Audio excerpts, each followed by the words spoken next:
mark.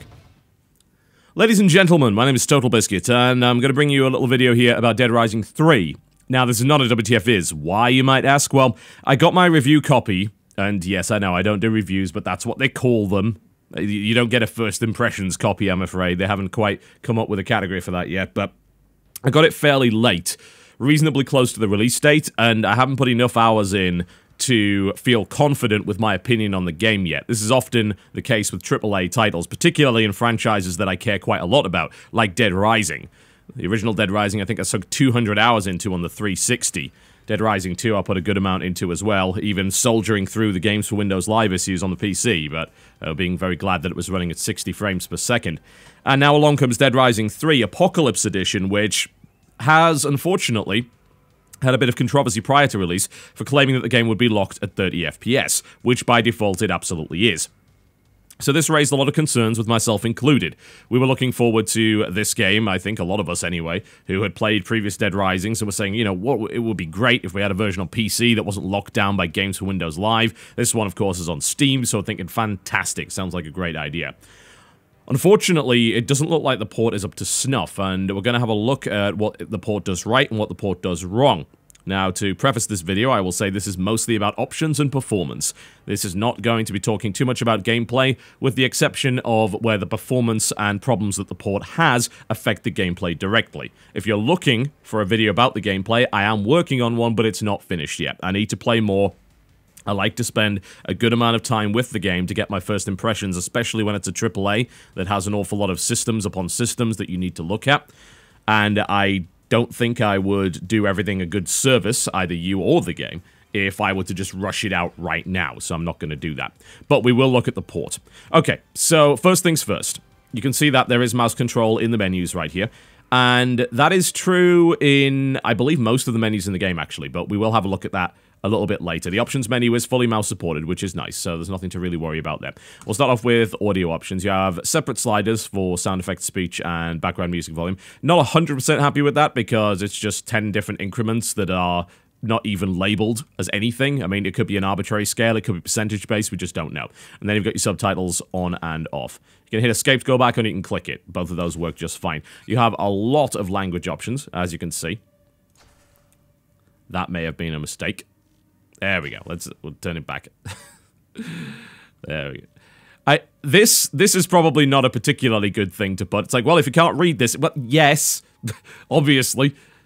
All right, now we're going to jump onto visuals and we'll have a look at this. Okay, so the first problem arises in that the resolution options are very limited. Now, I run 16:9 displays, but what I do have in my NVIDIA control panel are a number of non-standard resolutions that I use for testing purposes.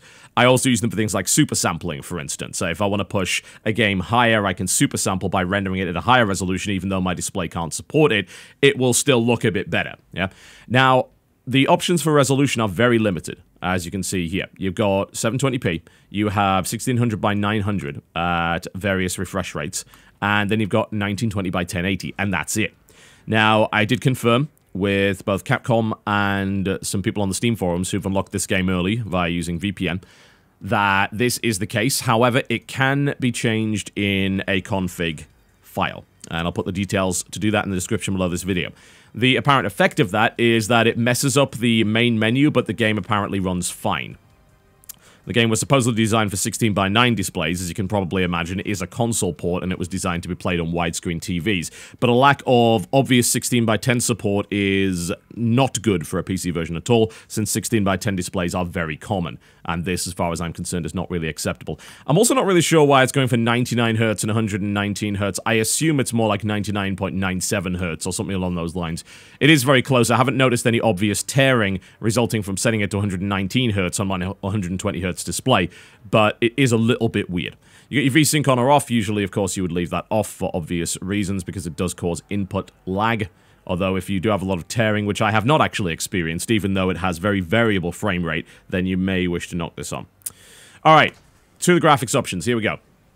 So, there's a couple of interesting things here that are a little bit out of the ordinary. So you have this level of detail slider, which, I mean, this is arbitrary, completely arbitrary. I don't know what this means, because of course it doesn't have any tooltips, it doesn't tell me what level of detail means at all. We can mess around with it in-game to demonstrate it, but Yeah, this is not particularly helpful. Now, game quality, what's this? Well, this is what the game actually renders at, and you can in fact see it changing in the background there, and you'll notice the difference between full and 720p, even in the menus. Yeah? Particularly have a look at the area beneath the barbed wire when I select 720p. See that texture is a bit more washed out, a little bit less detail?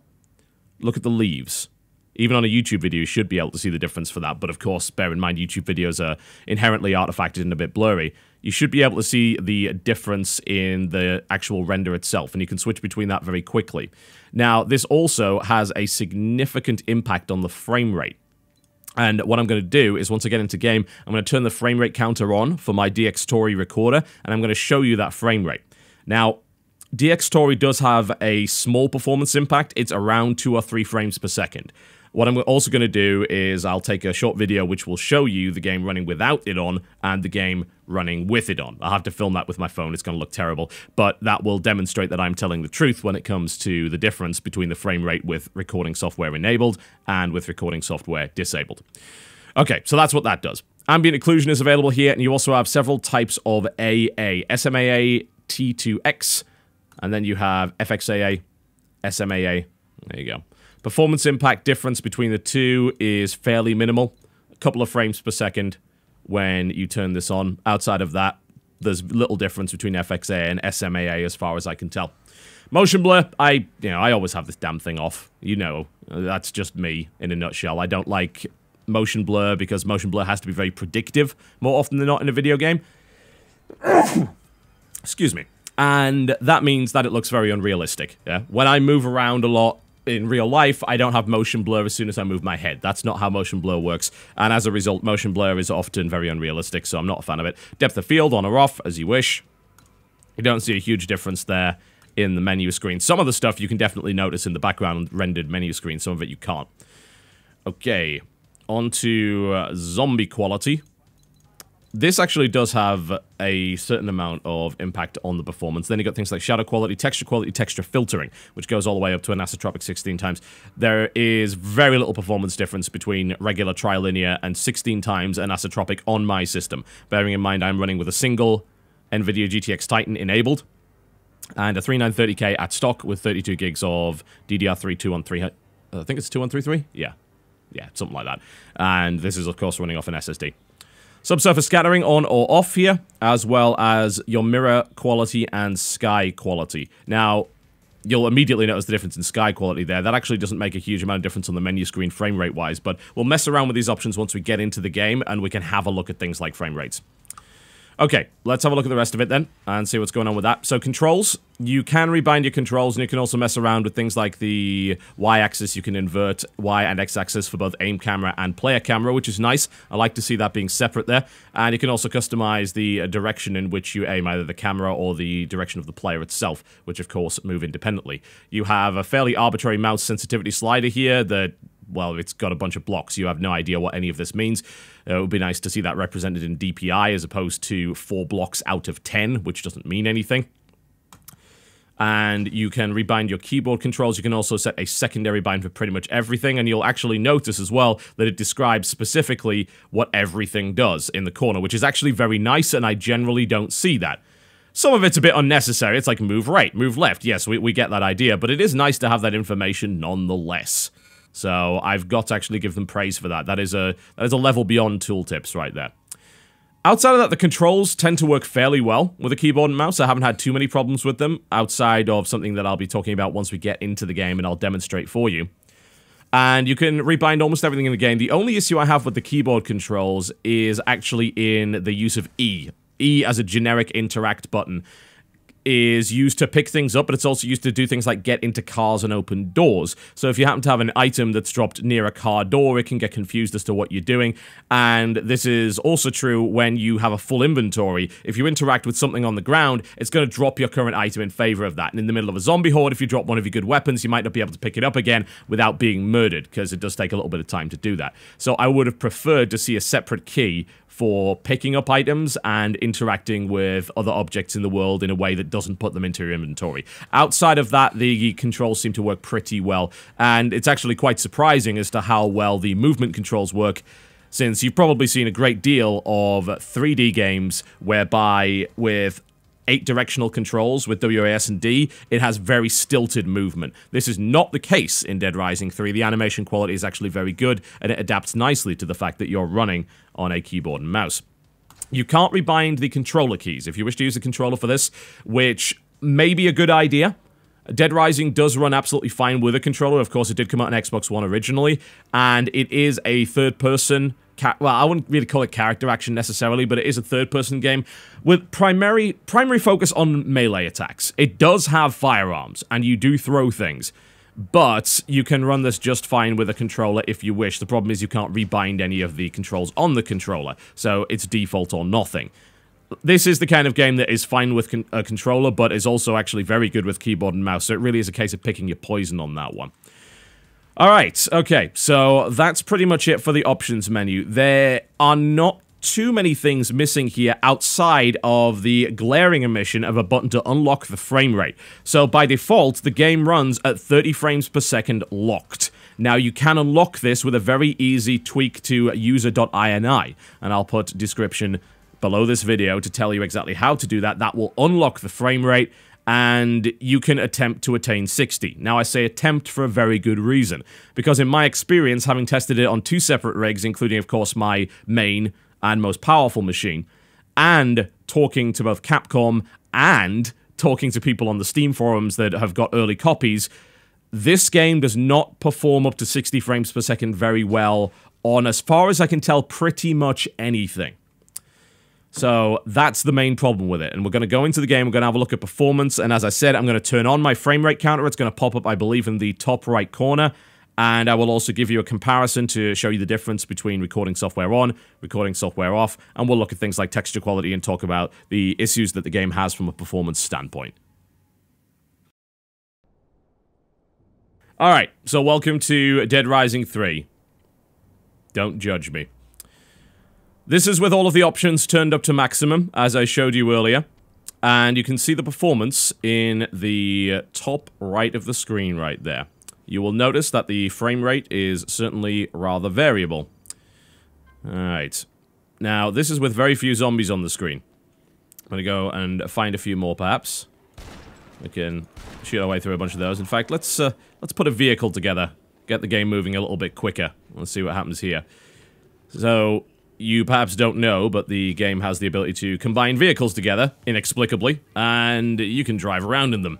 But we'll talk about the gameplay in a future video. Get off! Thank you very much. We're looking right now at performance. Now, currently, of course, it is running at around 60, give or take. Although, you notice as soon as I turn in that direction, it drops down to about 48. And let's get moving at a reasonable pace, and then let's see what the performance actually does. Alright. As you can see, it is somewhat variable to say the least. In fact, we almost had it drop down below 30 there. Now, you might be wondering, well, is this a capture software that you're using that's ruining this? I mean, is that what's causing the game to run slowly? Well, the answer is not really. So, what I'm going to do is I'm going to turn off the capture software. I'm going to switch over to my phone's camera here, and I'm going to show you what the frame rate is without the capture software running. Now, if the capture software is not capturing, it will have a green number in the corner. If it's capturing, it will have a yellow number. So I should be able to show you the difference between that quite easily. There we go. You can see there that it's running at about the same frame rate. Turn on recording, and it's about a 3-frame dip, give or take. And off. There we go. And on again. Okay. So as you can clearly see, the capture software is not actually responsible for the major dips in frame rate, it is actually the game itself.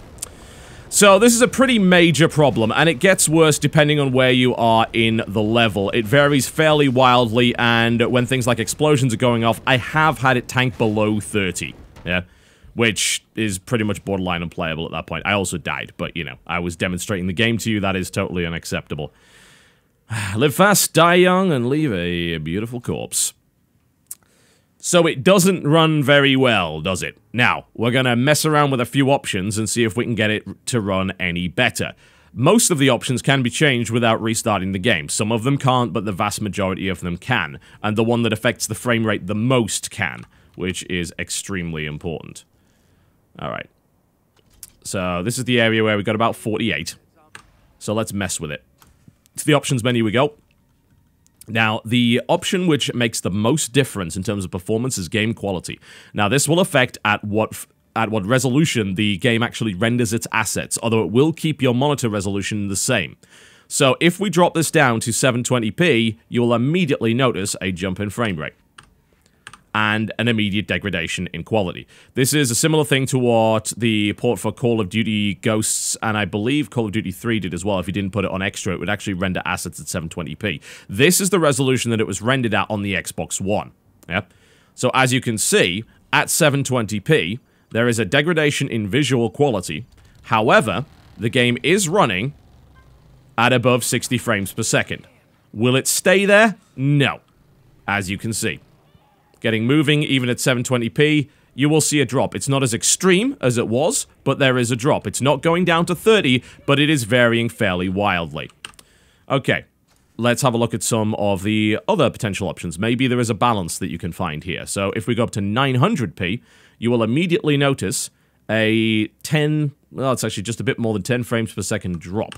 And of course, this is going to increase visual quality. Maybe, and you probably can't even notice on a YouTube video. Just bear in mind, by the way, this is a YouTube video. So if you're saying, well, I can't see the difference, there's probably a number of reasons for that. One of them being that it's a goddamn YouTube video. And artifacting and blurring is commonplace.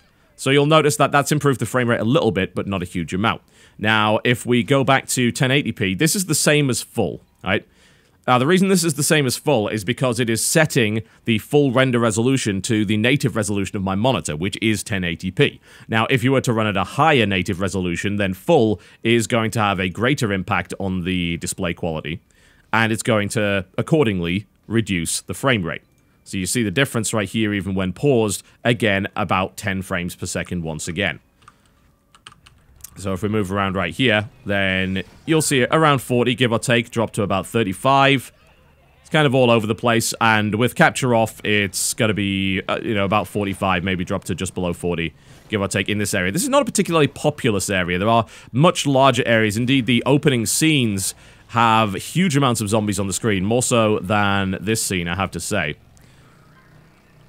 Well, what about anything else? I mean, is there anything else that we can mess with that will really make a huge difference? Unfortunately, the answer to that seems to be no. You'd think maybe the turning off depth of field might help. No. Doesn't make a difference, give or take. What about if we messed with AA? You know, AA is known to be something that hurts frame rate. Okay, turn that off. And now there's no anti-aliasing on. And we gained a couple of frames per second. Not too much, yeah? Not too much at all. To be fair, an NVIDIA Titan is not really going to sweat it when it comes to anti-aliasing, especially with 6 gigabytes of video RAM. It's a pretty powerful piece of hardware. You might be wondering, well, why are you running on only one Titan? That's because the game does not support SLI or Crossfire yet. So turning on the second Titan made absolutely no difference to performance whatsoever. So it's, yeah. I think you could probably get this game going at about 60 frames per second if it supported SLI. But you are also talking about using $2,000 worth of graphics hardware alone to get this game running at 60. Now, of course, there's things like the 780 Ti, which are actually more powerful than a Titan. If you happen to run games and you're not too worried about things like rendering and everything like that, then you don't really want a Titan. A Titan is great for gaming, but it's overpriced for gaming. A Titan has things like double render accuracy and all sorts of stuff that it can use when it comes to complex rendering tasks, almost workstation stuff, yeah? But you are still looking at buying some very, very powerful, as in the highest end cards, to get this thing running properly. And if you happen to be running something that's maybe 2 GPUs tacked on together, you're not going to get the benefit of that. Is there anything else that really helps? Well, with a lot of zombies on the screen, you'd think, you know, turning zombie quality to low might. It doesn't make a damn difference, as far as I can tell. There's very little noticeable difference. If I want this game running decently, I've got to knock everything down pretty hard. Yeah, this is high. High versus custom, there is actually a decent amount of difference. But you may also notice the game's got a bit blurrier. This is high. And you're thinking, hang on a minute. That's high? Really? Yeah. The thing about high is that it renders at 720p. which is a very weird definition of high, I have to say. This is the only reason it's now rendering better. All of these options, they make very little difference. Even things like subsurface scattering, which you'd think would be fairly complex, or maybe even things like the sky quality, mirror quality. Not a lot of difference going on overall with a lot of this stuff. Bear in mind, of course, some of the options will not turn off unless you restart the game. But you can see the clear difference in frame rate here comes from rendering it at 720p. So, yeah, it does not perform particularly well. The question is it justifiable to perform at that amount? Is this one of the most advanced games that we have ever seen on PC? I'm afraid the answer to that is, well, no, it isn't. And the reason that I would say that comes down to my good old friend, texture quality. So we're going to have to get off there for a second and clear out a few of these zombies here and there. And of course, we'll be looking at things like the texture quality of zombies. And of course, the texture quality of player models. Reflections aren't too bad. I'll certainly give it praise for that.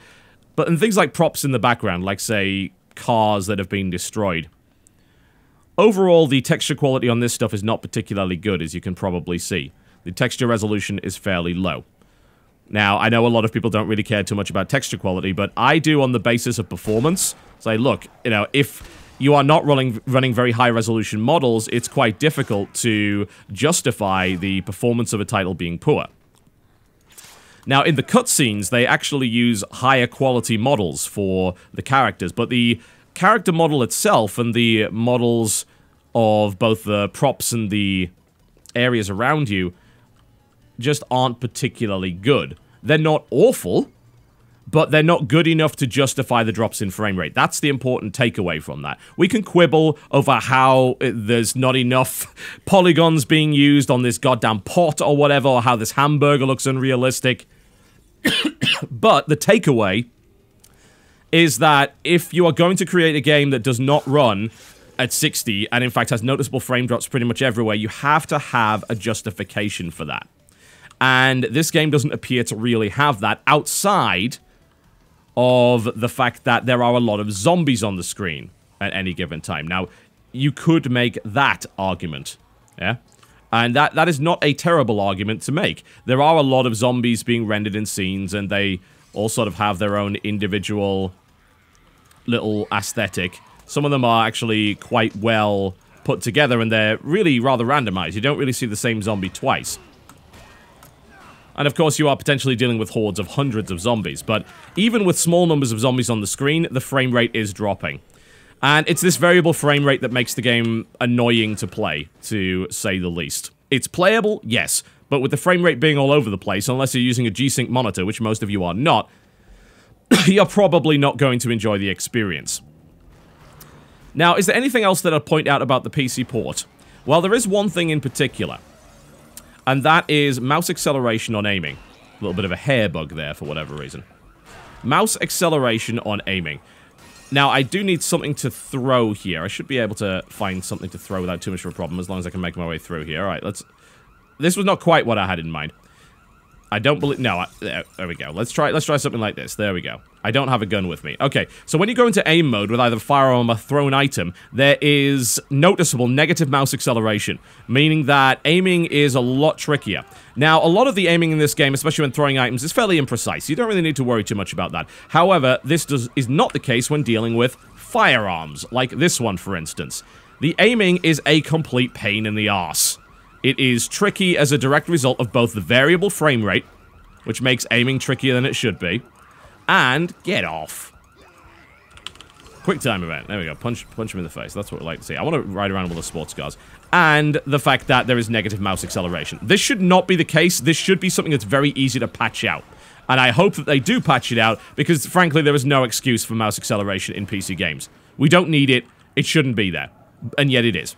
So, if you want to play a character that specializes in throwing things or specializes in firearms, you're probably going to have a pretty bad time. And this is often true in some of the psycho boss fights that encourage you to use firearms. Not all of them do, but I found that a couple of the ones that I've done do encourage firearms as a viable tactic. Now, outside of that, what about things like controls? Does the game control well? It actually does. Now, let me demonstrate what I mean by that. So, there are many PC ports that when you switch over to keyboard and mouse are going to have some very janky movement. Yeah, 8-directional movement. They won't bother having animations to tie things together. Not the case. Can you tell I'm using a keyboard here? Probably not, because they properly animated everything. So when I turn, the character turns properly instead of instantly turning. This is an issue I had with Sacred 3. You probably noticed it there. But in Dead Rising 3, that is not a problem. It's actually nicely put together, and movement is fluid. Even if I try and turn very fast, movement is actually fluid. Now, of course, that does limit my turn speed, but I'm okay with that. It's fine that my character has a bit of weight. In fact, it's actually part of the Dead Rising series, as far as I'm concerned, that your character is not hyper-agile or anything along those lines, you know? He's just a regular guy, and a lot of the combat has a great deal of weight, and I think that's very beneficial to the whole Dead Rising series, in fact. It's very satisfying. If I want to clobber someone with a high-quality move there, as I can, there we go, it's pretty damn enjoyable to do. And then you can do that, because why the hell not?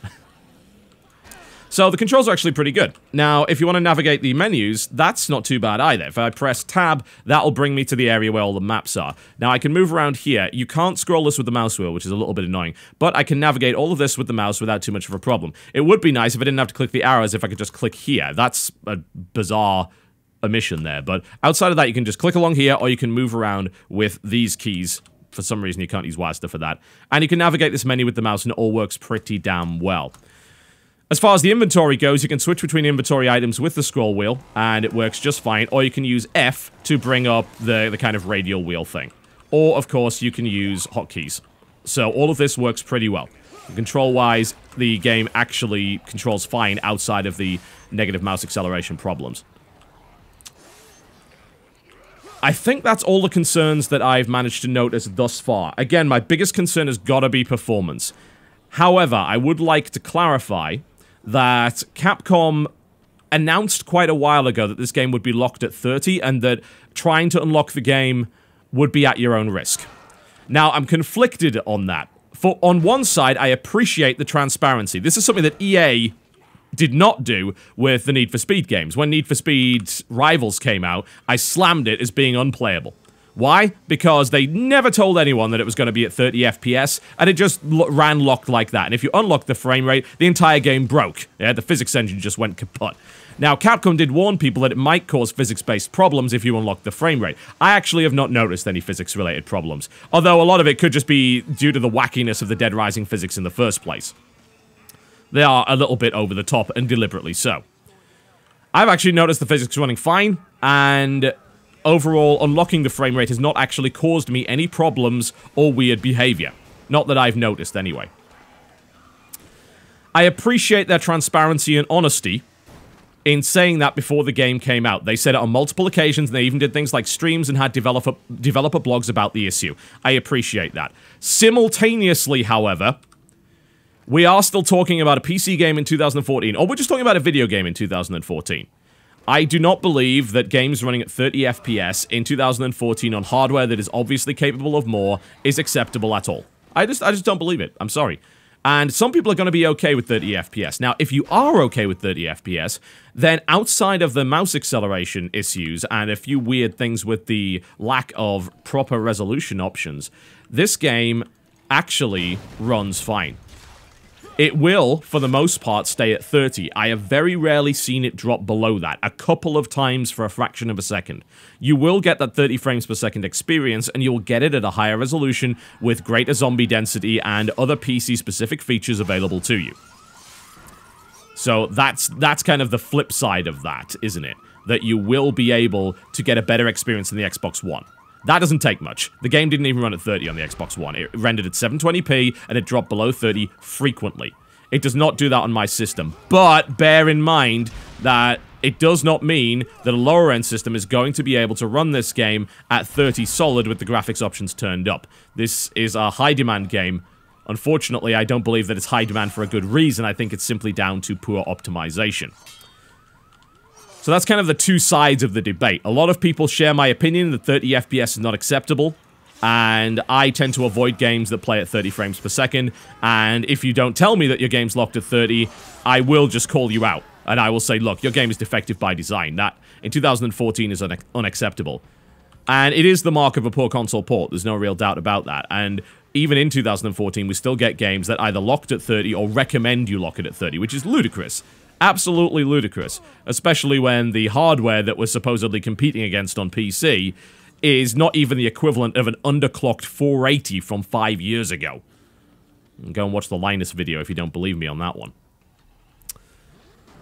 So that's my conclusion on this, and you are left really to think about whether or not you believe that being locked at 30 is acceptable. Can you play a game at 30 and still enjoy it? It's possible. I personally don't really enjoy games that run at 30, with very few exceptions like South Park where the frame rate actually doesn't matter. But in most games like this, especially 3D action games with fast movement, frame rate matters. It makes a great deal of difference. It directly impacts your enjoyment of the game. Directly. There's not even a question about that. If you are not the sort of person that is too bothered about frame rate, then I would say that on the basis of performance, you can probably pick this game up fairly safely at the moment. If you are bothered about performance, I would personally hold off. I would wait for driver support, I would wait for SLI support. I think you could probably brute force this if SLI was enabled, and the chances are you'd be able to get it to 60. But you should not have to run SLI 780s or higher to get this game running at 60. I'm sorry, this is not Crysis 3. It is not Star Citizen. It does not look like that. And yes, you may have a lot of zombies on the screen, but there's a lot of other games that do a lot of stuff on the screen and don't have these kind of problems, I'm afraid. So I don't think that's a justifiable reason for it, particularly when you've already seen that low-density scenes also have similar problems. So there you go. That's my conclusion based on what I've done so far. There may be other issues in the game. I have not beaten the game yet. This is after about 3 hours of gameplay. These are the problems that I picked up on up to this point.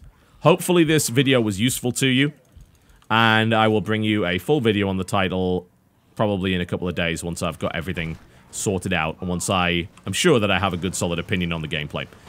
My name has been TotalBiscuit. Thank you very much for watching this port report on Dead Rising 3, and I will see you next time.